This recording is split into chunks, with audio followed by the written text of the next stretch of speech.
the legions of such a critical region.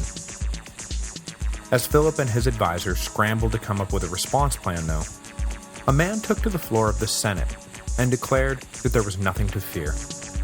The troops in Moesia, he announced, would quickly come to regret their hasty rebellion, and would probably kill their new leader in just a matter of days. With Philip thinking he might have to go so far as to resign his office just to restore peace, he made his prediction, and thought the man a genius when, just a few days later, word came that the rebellion had in fact collapsed, and Pecatianus was dead. This was how Gaius Macius Quintus Decius earned the everlasting love and respect of Philip the Arab. Decius had been born in 201 in Lower Pannonia, and had spent his entire life serving the empire as a distinguished senator. He had been consul in 232, and had served as governor of Lower Germany, Moesia, and Hispania Tarraconensis, all key provinces with significant troop deployments. It appears that he was in Spain during the tumultuous year of 238, but had he not been, it seems highly likely that he would have been elected one of the 20 senators of the Emergency Council. During the early years of Philip's reign, Decius had been prefect of Rome, and by 248, there was really no one in the Senate, with the possible exception of Valerian, more accomplished and respected than Decius. His bold and correct reading of the situation in Moesia only increased that standing. But just because the rebellion had collapsed, it did not mean that Philip and his regime were out of danger. The troops may have lost their nerve this time, but that did not mean that they had lost their nerve forever. Clearly, a firm hand was needed along the Danube to restore discipline and make sure that things like this didn't happen in the future. And who better to send on this mission than wise Decius, who seemed to know the troops better than they knew themselves. So Philip ordered Decius to Moesia, where he was to whip the legions back into shape and prepare them for the critical task of defending the empire from a Gothic threat that looked only to be gaining strength with each passing year. When looked at one way, that Decius was respected, capable, loyal, and smart, the decision to send him to Moesia was an obvious one. But when looked at another way, taking into account that Decius was easily more popular than Philip, and was about to be given command over the largest and best fighting force in the empire, the decision to send him to Moesia turns into an absurd blunder. In any event, the next time the two would face each other would be at the heads of opposing armies, so yeah, maybe Philip shouldn't have gone and done that. But that is for next week. I want to close this week by addressing one little piece of historical trivia that was believed for centuries, but has since been more or less abandoned. The fact that Philip the Arab may have been the first Christian emperor of Rome. This rumor mostly took root as a result of Eusebius describing an incident in his ecclesiastical history that has Philip attempting to visit a church shortly after becoming emperor, being denied entry by the bishop, and then confessing his sins to gain admittance. His subsequent toleration of Christianity, in contrast most especially to his successor Decius, served as further circumstantial proof that Philip was in fact a member of the flock. But weighing the scales down on the other side are big known facts, like Philip's embrace of his role as Pontifex Maximus, and the pagan ceremonies he officiated during the secular games, both of which would have been big no-nos had he been truly Christian.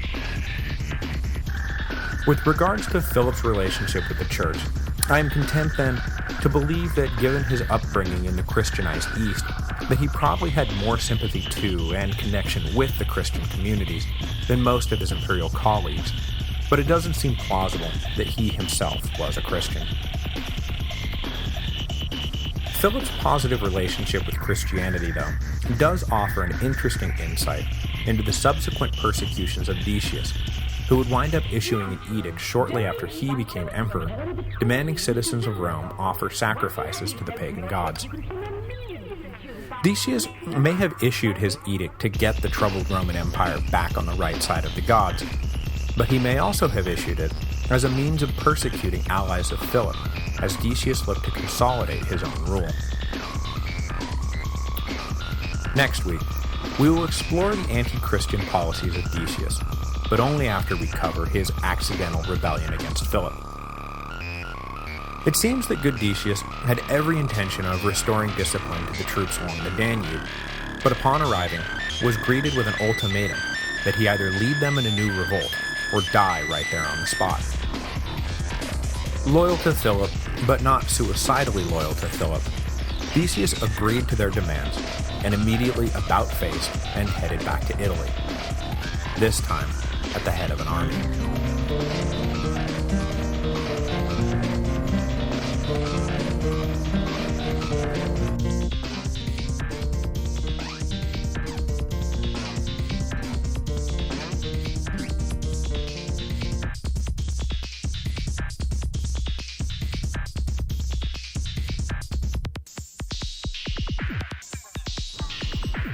This week's episode is brought to you by Audible.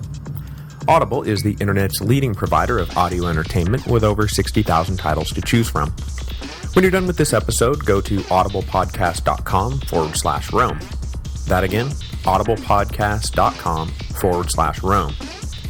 By going to that address, you will qualify for a free book download when you sign up for a 14-day trial membership. There is no obligation to continue the service, and you can cancel anytime and keep the free book that you downloaded. You can also keep going with one of the monthly subscription options and get great deals on all future audiobook purchases. Since we're getting into the period where barbarian migrations will play more and more of a role in our story, I'm going to recommend this week The Invasion of Europe by the Barbarians by J.B. Barrie, which is based on a series of lectures by the Cambridge historian and should give us a great deal of background as we move forward. Just remember to go to audiblepodcast.com/Rome so they know who sent you.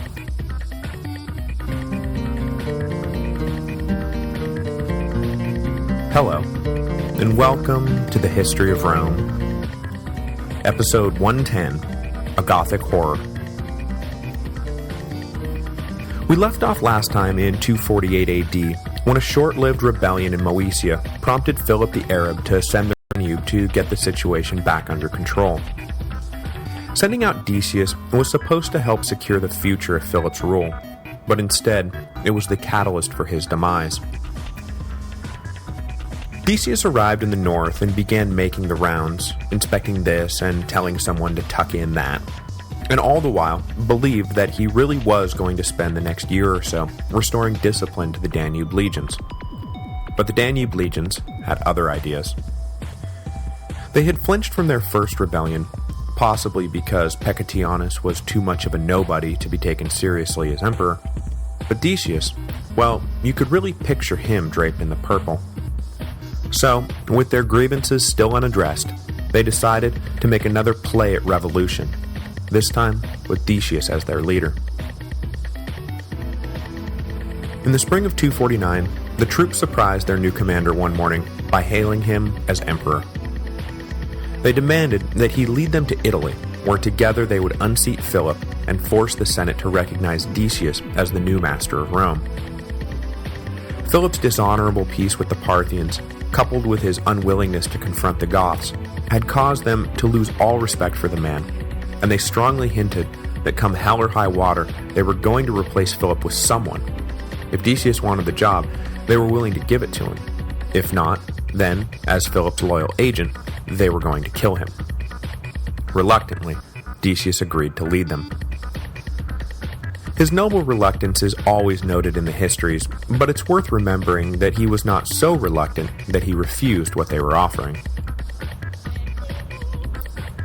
Leaving behind the troops necessary to garrison the frontier, Decius led, or followed as some of the histories imply, the rest of the men on a march to Italy, where they planned to confront Philip and force him to abdicate.